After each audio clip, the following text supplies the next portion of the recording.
నమస్తే welcome to spotlight. అకాల వర్షాలతో రైతులు కష్టాల పాలయ్యారు. పంటలు చేతికొచ్చే టైంలో వానలతో నిండా మునిగారు. హైదరాబాద్లో వరదలు రావడంతో నష్టపోయిన ప్రతి ఒక్క కుటుంబానికి 10,000 రూపాయల చొప్పున సహాయం అందిస్తోంది ప్రభుత్వం. అదేవిధంగా పంట నష్టపోయిన తమకు సాయం చేయాలని రైతులు కోరుకుంటున్నారు. కొత్త పంటల బీమాను రాష్ట్ర ప్రభుత్వం తీసుకురాలేకపోవడం, ఫసల్ బీమా ప్రీమియం కట్టకపోవడంతో రైతు నష్టపోయే పరిస్థితి వచ్చింది. రైతును ఆదుకోవాలంటే కొన్ని మార్గాలే ఉన్నాయి. వాటిపైనే రైతులు ఆశలు పెట్టుకుంటున్నారు. అసలు పంటల పరిస్థితి ఎలా ఉంది, రైతులు ఏం కోరుకుంటున్నారు, ఇలాంటి విషయాలను ఇవాల్టి స్పాట్లైట్లో చూద్దాం.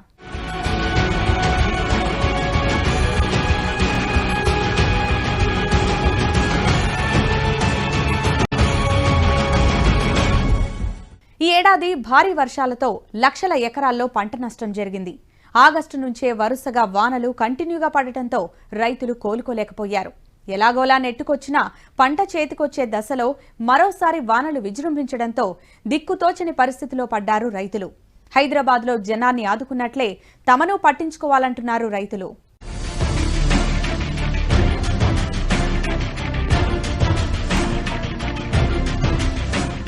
ప్రకృతి పరీక్షలను తట్టుకుని పంటలు సాగు చేసిన రైతులకు చివరి దశలో కురిసిన వర్షాలతో కన్నీళ్లే మిగులుతున్నాయి. పంటలు చాలా వరకు ఆగమయ్యాయి. కళ్ల ముందే ధాన్యం పాడైపోయింది. వరి నేల వాలింది. పత్తి నల్లబారింది. చాలా చోట్ల మొలకలు కూడా వచ్చాయి. సన్నవరి గాలులు వర్షాలను తట్టుకోలేకపోయింది. పైగా తెగుళ్ల బెడద, ఆపై దొడ్డు రకం కంటే తక్కువ రేటు. వర్షాల వల్ల చేతికొచ్చే దశలో ఉన్న పంటలన్నీ దెబ్బతిన్నాయి. కోత దశలో ఉన్న వరి, తీసే దశలో ఉన్న పత్తి, సోయా, మక్కలు నీటిపాలయ్యాయి. ఇలా చెప్పుకుంటూ వెళ్తే సమస్యల సుడిగుండంలో రైతున్నాడు. ఇది ఏ ఒక్క జిల్లాకో పరిమితమైన విషయం కాదు. చాలా జిల్లాల్లో పంట నష్టం జరిగింది. పత్తి, వరి పంటలు అమ్ముదామంటే దిగుబడి తక్కువ వస్తోంది. అదే సమయంలో వర్షాలకు క్వాలిటీ తగ్గిపోయింది. దీంతో గిట్టుబాటు రేటు పెరగడం లేదు. పెట్టిన పెట్టుబడైనా వస్తుందా లేదా అన్న దిగులు రైతుల్లో కనిపిస్తోంది. వేలకు వేల రూపాయలు పెట్టుబడి పెట్టి పంటలు వేశామని, ఇప్పుడు తమ పరిస్థితి ఏంటని రైతులు ఆవేదనతో ఉన్నారు. జీహెచ్ఎంసీలో వరదలకు నష్టపోయిన వారికి తలా 10,000 రూపాయల సాయం ప్రకటించిన సర్కార్ జిల్లాలకు ప్రకటించకపోవడంతో ఆందోళన బాట పట్టారు. ములుగు జిల్లాలో మొన్నటికి మొన్న రైతులు ధర్నా చేశారు. భారీ వర్షాలతో రాష్ట్ర వ్యాప్తంగా పంట నష్టం జరిగింది.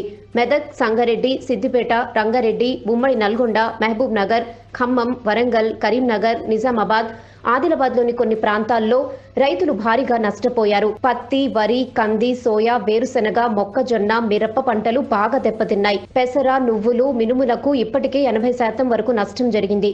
రాష్ట్ర వ్యాప్తంగా సుమారుగా 36 లక్షల ఎకరాల్లో పంటలు దెబ్బతిన్నాయి. 15 లక్షల ఎకరాల్లో పత్తి, 12 లక్షల ఎకరాల్లో వరి, 4 లక్షల ఎకరాల్లో కంది, ఇతర పంటలు మరో 5 లక్షల వరకు పాడైపోయాయి. ఎకరాకు 40,000 నుంచి 60,000 పంట నష్టం జరిగిందనుకున్నా 15,000 కోట్ల దాకా నష్టం ఉండొచ్చని అంచనా. సుమారు 8 లక్షల రైతుల కుటుంబాలపై తీవ్ర ప్రభావం పడింది. హైదరాబాద్ ఈసారి మునిగినందుకు మునిగిన వాళ్లకు, వరదల కొట్టుకపోయిన వాళ్లకు నష్టపరిహారం ఇస్తాడు. కానీ వాళ్ళ లెక్క మాకు కూడా రైతును ఆదుకోవాలి. కానీ వాళ్ళకి చేసినట్టు మాకు కూడా వేయాలి.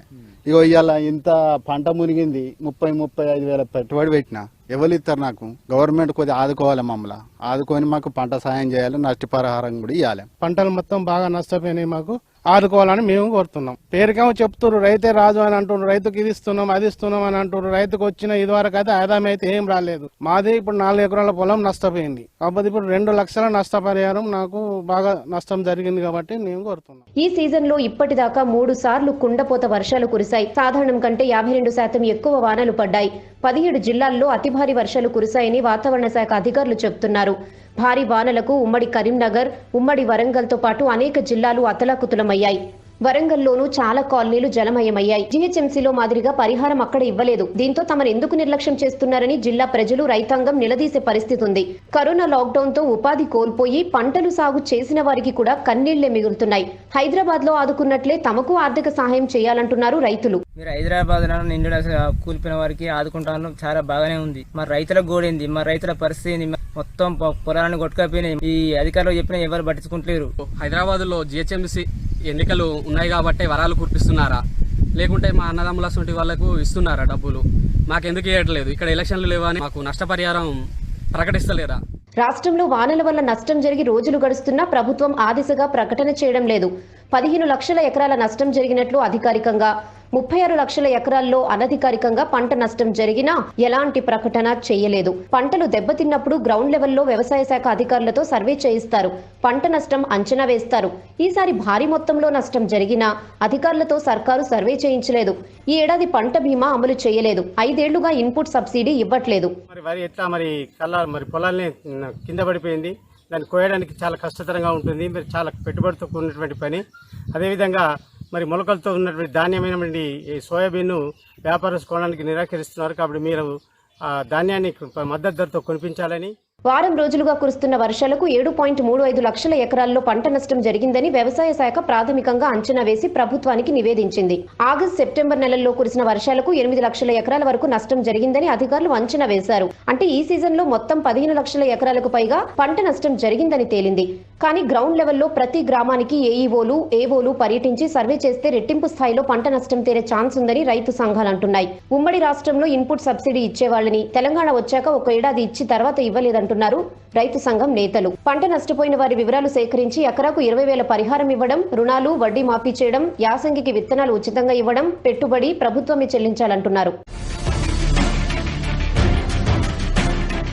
ఈ సీజన్లో 1.34 కోట్ల ఎకరాల్లో పంట సాగైతే 36 లక్షల ఎకరాలు అకాల వర్షాలతోనే దెబ్బతిన్నట్లు అనధికారిక అంచనాలున్నాయి. తాజా వర్షాలకే 20 లక్షల ఎకరాల్లో పంట నష్టం వాటిల్లినట్లుగా తెలుస్తోంది. 52.78 లక్షల ఎకరాల్లో వరి సాగైతే 12 లక్షల ఎకరాల్లో నష్టం జరిగింది. 10.78 లక్షల ఎకరాల్లో కంది వేస్తే 5 లక్షల ఎకరాల్లో నష్టం జరిగిందని అంచనాలున్నాయి. సోయాబీన్, వేరుశెనగ, మొక్కజొన్న, మిరప, పెసర, నువ్వులు, మినుము పంటలకు 4 లక్షల ఎకరాల్లో నష్టం కలిగినట్లు తెలుస్తోంది.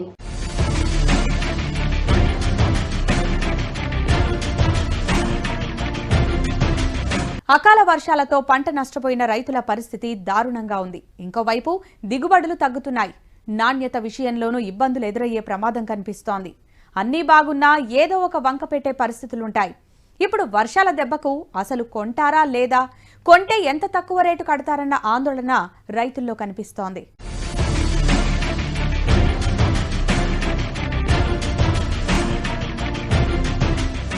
చేతికొచ్చిన పంటకు అకాల వర్షాలు దెబ్బ కొట్టాయి. దీంతో వరి, పత్తి, సోయా పంటలకు నష్టం జరిగింది. కొన్ని చోట్ల కోతలకు వచ్చిన వరిని ధాన్యం కేంద్రాల్లో పెట్టగా అక్కడ వానలు పడి మొత్తం పాడయ్యాయి. వడ్లు కొనే విషయంలో గతేడాది కూడా తాలు తప్ప అంటూ రకరకాల కొర్రీలు పెట్టారు. ఇప్పుడైతే ఏకంగా ధాన్యం తడిసిపోయింది. సన్న రకం పెట్టాలని ప్రభుత్వం నియంత్రిత పంటల విధానాన్ని తెచ్చింది. తీరా చూస్తే సన్న రకం రేటు తక్కువ ఉంది. తెగుళ్లు, ఆపై వర్షాల బెడదతో దిగుబడులు తక్కువగా వచ్చే ప్రమాదం ఉంది. దీనిపై రైతులు తీవ్ర ఆందోళనతో కనిపిస్తున్నారు. కనీసం పెట్టిన పెట్టుబడైనా వచ్చే పరిస్థితి లేదంటున్నారు. రైతు దగ్గరికి వచ్చేసరికి క్వాలిటీ చూస్తున్నారని రైతులు అంటున్నారు. ప్రభుత్వం పట్టుబిడుపుతో ఉండాలంటున్నారు. కష్టాలు వచ్చిన ఈ టైంలో వెసులుబాటు కల్పించాలంటున్నారు రైతులు. 5 ఎకరాల రైతుకు 5,000 జీతం కూడా పడటం లేదని అంటున్నారు. వర్షాలు వరి చేసి వడ్లు తడిచిపోయినాయి. ఈ తిప్పలు ఎప్పుడు ప్రతిసారి తప్పలేదు. రైతుకి ఏంటంటే ఏదైనా నష్టపరిహార ప్రకారం అన్నా, లేకపోతే మద్దతు ధరకు పచ్చడ్లు మద్దతు ధర కన్నా కొనుగోలు చేయాలా, రైతు కొద్దిగా లాభపడతాడు. కానీ ఇట్లా ప్రతిసారి ఇట్లా అయితే రైతు వ్యవసాయం చేసి మానేసి ఇంట్లో కూకుండా ఇంత లాక్డౌన్ పీరియడ్లో అందరు ఇంట్లో కూకుంటే నడిచింది, కానీ రైతు కూకుంటే నడుస్తుండేనా? పంట నష్టపరిహారం ఇవ్వాలి. నాణ్యత కాస్త తక్కువైనా మద్దతు ధర ఇచ్చి పంటలు కొనుగోలు చేయాలి. ఇది రైతులు కోరుకుంటున్నారు. ఇప్పటికే పంటలకు అకాల వర్షాలతో నష్టం జరిగింది. వీటికి తోడు సన్న రకం వరికి తెగుళ్ల బెడద పట్టుకుంది. ఎన్ని పిచికారీ చేసినా పోవడం లేదంటున్నారు రైతులు. దీంతో ఖర్చులు తడిసి మోపుడవుతున్నాయని ఆవేదన వ్యక్తం చేస్తున్నారు. అటు వేరుశనగ కూడా భారీ వర్షాలకు కుళ్లిపోయిందంటున్నారు. హైదరాబాద్ లో ఇల్లు కూలిపోయిన వారికి 1,00,000 సహాయం చేసినట్లే తమను పట్టించుకోవాలని పాలమూరు రైతులు అంటున్నారు. పార్టీని నమ్ముకున్నాం. నేను టీఆర్ఎస్ కార్యకర్తనే. పర్లపల్లి విలేజ్ మాది, కర్నాటక డిస్టిక్, తిమ్మాపూర్ మండల్, అజ్జల మోహన్ రెడ్డి, 11వ వార్డు. ఎరికేనా సారు కేసీఆర్? ఇగో దండం. ఇక నేను మీ మీద ప్రతిపక్షంగా మాట్లాడతలేను. నేను వేరే పార్టీలను నమ్మా. కానీ గత ప్రభుత్వాలు రాజశేఖర్ రెడ్డి గాని, కిరణ్ కుమార్ రెడ్డి గాని మాకింత ఏదో వరలు ఇటాటు అడ్డం పడితే మాకు సాయం చేసేది. వాళ్ళకు దేవుళ్ళ మొక్కుతాను. కానీ ఇప్పుడు మాకు అది కూడా లేదు.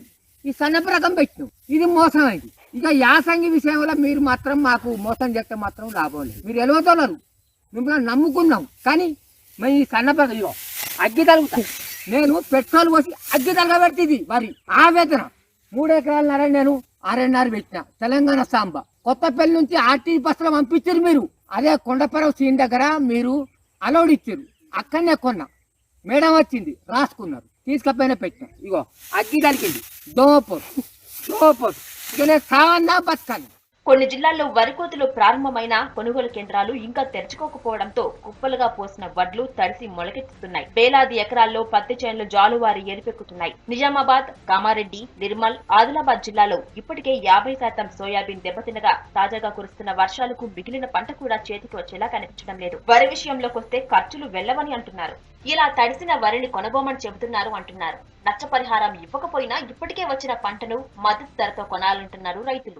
ఒక అధికారి రాలే ఇంతవరకు. గ్రామ మన సమన్వయ కమిటీ సభ్యులు ఉన్నారు, వాళ్ళు చూస్తే ఇంతవరకు రాలే. ఒక అధికారికి ఫోన్ చేసి ఆయన ఏమంటాడు, నువ్వు మందు బాగా తగిలినా పడిపోయిన దానికి మేమేం చేయలేమని చెప్పి మాట్లాడిండు. మరి రైతే రాజు అంటాడు కేసీఆర్. రైతు ఎప్పుడు రాజు అవుతాడు?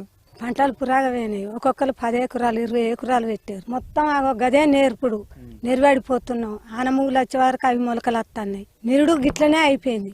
మళ్ళీ ఏడు గిట్లనే అయింది. నిరుడు సుదే ఏమి ఇయ్యలేదు. ఇప్పుడు సమస్యలన్నీ పంట కొనుగోళ్ల విషయంలో రానున్నాయి. ఇప్పటికే మక్కల విషయంపై రైతులు ఆందోళనలు తీవ్రం చేశారు. ప్రభుత్వమే మద్దతు ధర ఇచ్చి పంట కొనుగోలు కేంద్రాలు పెట్టాలని డిమాండ్ చేస్తున్నారు. నియంత్రిత పంటల సాగు విషయంలో ప్రభుత్వం మక్కలు ఎక్కువగా వేయొద్దని రైతులకు సూచించింది. అయితే కొందరు తమ భూమి స్వభావం, దిగుబడులను దృష్టిలో పెట్టుకుని మక్క పంటలు వేశారు. అకాల వర్షాలతో కొంతవరకు మొక్కజొన్న నష్టపోయింది. ఇప్పుడు మిగిలిన పంటను ప్రభుత్వం కొనాల్సింది పోయి రైతులను ఇబ్బంది పెట్టుడేంటని ప్రశ్నిస్తున్నారు. రైతుల పేరు చెప్పుకుంటే ఊరూరుకు రైతుల పేరు చెప్పుకుంటే రైతులను ముంచుతున్నారు. ఎందుకు అట్లా చేస్తున్నారు? మరి కష్టం చేస్తే మీరు ఇక్కడ అన్నం తింటారు, తెల్లారలేదు. మేము కష్టం చేయకుండా ఏం తింటారు? అట్టు గిట్ట తింటారా? మేము కష్టపడుకుంటా పావులు తేళ్ళు అనుకుంటే మేము చీకట్ల పోయి వ్యవసాయం చేసుకుంటే మేము బతుకుతున్నాము. మేము బతికి మిమ్మల్ని కూడా బతికిస్తున్నాము. మొక్కజొన్న సాగు చేసేది చిన్న సన్నకారు రైతులే అని, 5 ఎకరాల లోపు ఉన్న వారే ఎక్కువ అని రైతు సంఘం నేతలు అంటున్నారు. గతంలో 15 లక్షల ఎకరాల వరకు మక్కల సాగు జరిగేదని, ఇప్పుడు 1,50,000 ఎకరాల కంటే ఎక్కువ వేయొద్దని ప్రభుత్వం నియంత్రణ పెట్టింది. అయితే ఖరీఫ్ లో చిన్న సన్నకారు రైతులు కాస్త ఎక్కువ మొక్కజొన్న వేశారు. ఇప్పుడు వీరి పరిస్థితి ఏంటన్నది తేలాల్సి ఉంది. 12,50,00,000 మంది 5 ఎకరాలకు లోపున్న పేద రైతులు వాళ్ళు పండిస్తారు ఈ మొక్కజొన్న. ఈ మధ్య మొక్కజొన్న విత్తనాలలో వచ్చిన మార్పు వల్ల మొక్కజొన్న ఎకరానికి 40 బస్తాలు దిగుబడి వస్తుంది. చాలా హయ్యెస్ట్ మంచి దిగుబడి వస్తుంది. అవి ఇప్పుడు ఆహారంగా ఇచ్చేవాళ్ళు గడక ఇప్పుడు దాన్ని అలా కాకుండా ఏంటంటే బిస్కెట్లకు, ఆల్కహాల్కు, బ్రాండీకి, చేపల ఫీడుకు ఇట్లాంటి వాటికి వినియోగం చేస్తున్నారు. నియంత్రిత సాగు విధానం కంటే ముందు రాష్ట్రంలో పత్తితో పాటు వరి, మక్క సాగు ఎక్కువ చేసేవారు రైతులు. మక్కలకు డిమాండ్ లేదని ఖరీఫ్ సీజన్ నుంచి మొక్కజొన్న సాగు చేయొద్దని ప్రభుత్వం చెప్పింది. దీంతో పత్తి సాగు విస్తీర్ణం పెరిగింది. ఇప్పుడు పత్తి కూడా నల్లబడిపోయింది. పత్తి కాయల్లో మొలకలు వచ్చే పరిస్థితి ఏర్పడింది. గతేడాది ఎకరాకు 12 నుంచి 15 క్వింటాల పత్తి వస్తే ఈసారి ఎకరాకు 4 నుంచి 5 క్వింటాలు రావడం కష్టంగా ఉందంటున్నారు. ఇక మద్దతు ధర గతేడాది క్వింటాల్కు 5,500 రూపాయలు ఉన్నా ఎంతో కొంత ఆదాయం మిగిలిందంటున్న రైతులు ఈసారి క్వింటాలు పత్తి 10,000కు అమ్మినా కనీసం పెట్టుబడి ఖర్చులు కూడా రావడం లేదని ఆవేదనతో ఉన్నారు. చెట్టుకో 20 కాయలు కాసినాయి కానీ ఆ కాసినాయి కూడా మురిగిపోతాయి. ఆ తెచ్చిన పత్తి తెస్తే దానికి గిట్టుబాటు ధర లేదు. 4,000 పడుతుంది. 4,000 నుంచి లోపలికే కొంటారు. అది మా కూలు కూడా వస్తలేవు. గవర్నమెంట్ మమ్మల్ని మద్దతు ధర ప్రకటించి 6,000 చేయాలి, CCI దించాలి. లేకపోతే మాకు కూలు సుత వస్తలేవు. మాకు కూలు రావడం గిట్టుబాటు ధర ప్రకటించాలి. ఎకరాన 10 క్వింటాలు వెళ్ళే పత్తి 2 క్వింటాలు సుత వెళ్ళడం లేదు. కూలీలకు ఈ కూలీలు ఇంట్లోకి వెళ్ళే మళ్ళీ కూలీలు 2,000 కలిసి కట్టాము. 10 బత్తాలు వేసుకైతే 10,000 వచ్చినాయి. ఇంట్లోకి వెళ్ళే 2,000 కలిసి కట్టినా. గిట్టుబాటు ధర 6,000 మద్దతు ధర ప్రకటించాలి. వర్షానికి తడిసిన పత్తి CPIలో కొనరని, ప్రైవేటు వ్యాపారులను ఆశ్రయించినా చాలా తక్కువ ధరకు కొంటారని ఆవేదన చెందుతున్నారు రైతులు. ఇలా రకరకాల సమస్యలతో సతమతమవుతున్నారు రైతులు.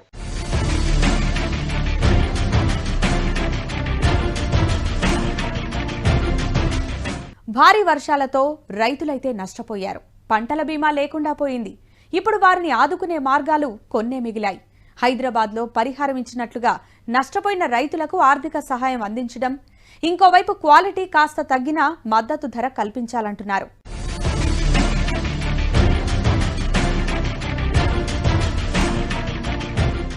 ప్రకృతి వైపరీత్యాలతో పంటలు దెబ్బతిన్నప్పుడు రైతులకు పరిహారం అందేలా కేంద్ర ప్రభుత్వం తెచ్చిన ఫసల్ బీమా పథకం నుంచి రాష్ట్ర ప్రభుత్వం బయటికి వచ్చింది. 2 ఏళ్లుగా తన వంతు వాటా ప్రీమియం 513.5 కోట్లు కట్టకపోవడంతో కేంద్ర ప్రభుత్వము తన వాటాను ఆపేసింది. ఫలితంగా తాజా వరదలకు నష్టపోయిన రైతులకు బీమా కంపెనీల నుంచి ఎలాంటి పరిహారం అందే ఛాన్స్ లేదు. ఇలా లక్షలాది మంది రైతులు నష్టపోవాల్సిన పరిస్థితి ఏర్పడింది. 14వ ఆర్థిక సంఘం సిఫార్సుల ప్రకారం పంట నష్టపోయిన రైతులకు ప్రభుత్వం ప్రతి సీజన్లో ఇన్పుట్ సబ్సిడీ అందచేయాలి. కానీ టీఆర్ఎస్ సర్కార్ అధికారంలోకి వచ్చిన మొదటి ఏడాది తప్ప ఆ తర్వాత ఇన్పుట్ సబ్సిడీ కింద రైతులకు ఒక్క రూపాయి కూడా చెల్లించలేదు. కానీ గత 6 ఏళ్లలో ఎప్పుడూ జరగని నష్టం ఈ వానాకాలం సీజన్లో రైతులకు జరిగింది. కనీసం ఈసారైనా రాష్ట్ర సర్కారు తమకు ఇన్పుట్ సబ్సిడీ ఇప్పించాలని రైతులు అంటున్నారు. కేంద్ర బృందం వచ్చి పంట నష్టంపై ఆరా తీసింది. ప్రాథమిక అంచనాకు వచ్చింది. రాష్ట్ర ప్రభుత్వ అధికారులు మాత్రం వానలు పూర్తిగా తగ్గాక సర్వే ఉంటుందని చెబుతున్నారు. అయితే 2017లో లేటెస్ట్ గా సీఎం కేసీఆర్ పంట నష్ట పరిహారం అన్న పదాన్ని, విషయాన్ని అందరూ మర్చిపోతేనే మంచిదని క్లారిటీ ఇచ్చారు. రిలీఫ్, రీహాబిలిటేషన్ తప్ప పరిహారం ఇవ్వటం అంటూ ఉండదని అన్నారు. అయితే ఇప్పుడు పరిస్థితి చూస్తే తెలంగాణ వచ్చాక ఇంత స్థాయి పంట నష్టం జరగటం ఇదే తొలిసారి. గతంలో చెడగొట్టు వాన వస్తే ఏవో కొన్ని జిల్లాలకు పరిమితమయ్యేవి. కానీ ఇప్పుడు అన్ని జిల్లాల్లోనూ పంట నష్టం ఉంది. దీంతో ఇప్పుడు ఏం చేస్తారన్నది కీలకంగా ఉంది. ఈ ఫసల్ బీమా యోజనలో కేంద్రం బీమా వాటా తగ్గించుకుని రాష్ట్రంపై భారం నెట్టేసిందని, పథకం అమలులో రకరకాల షరతులు పెట్టారని, పైగా పరిహారం కింద కంపెనీ రైతులకు చెల్లించిన మొత్తం కంటే కేంద్ర రాష్ట్రాలు చెల్లించిన బీమా ప్రీమియం ఎక్కువగా ఉందన్నది రాష్ట్ర ప్రభుత్వ వాదనగా ఉంది. క్రాప్ ఇన్సూరెన్స్ కూడా ఎంత పడితే అంత మంచిదని సీఎం కేసీఆర్ గత టర్మ్లో అసెంబ్లీ వేదికగా చెప్పారు. ఫార్మర్ యూనిట్ గా ఇన్సూరెన్స్ పెడితే బాగుంటుందని కేంద్రానికి సలహా ఇచ్చామన్నారు. అయితే ఈ పథకంలో లోపాలున్నాయని రాష్ట్ర వాటా చెల్లింపు నిలిపివేసింది. రాష్ట్ర ప్రభుత్వం వాటా చెల్లించక అటు కొత్త పంటల బీమాను తీసుకురాలేకపోవడంతో ఇప్పుడు రైతుల పరిస్థితి ప్రశ్నార్థకమైంది. ప్రకృతి వైపరీత్యాలు చెప్పిరావు. ఇంత పెద్ద మొత్తంలో రైతులను నేరుగా ఆదుకోవటం కష్టం. అందుకే పంటల బీమాతో కాస్త రిలీఫ్ ఉంటుంది. కానీ ఇప్పటికిప్పుడు పంటల బీమా సహాయం రాదు. అందుకోసం ప్రభుత్వం ఎకరాకు ఎంతో కొంత పంట నష్టపరిహారమైనా ఇవ్వాలి. కొంత నష్టపోయిన వారికి మిగిలిన పంటను క్వాలిటీ కాస్త తక్కువున్న మద్దతు ధరతోనైనా సర్కార్ కొనాలి. యాసంగి సీజన్లో రైతులకు సబ్సిడీపై విత్తనాలు అందించాలి. తర్వాతి పంటకు అన్ని రకాల సహాయాలు చేసి ఆదుకోవాలి. రైతు నిండా మునిగిపోకుండా ఉండాలంటే ఇవే ఆప్షన్లు మిగిలాయి.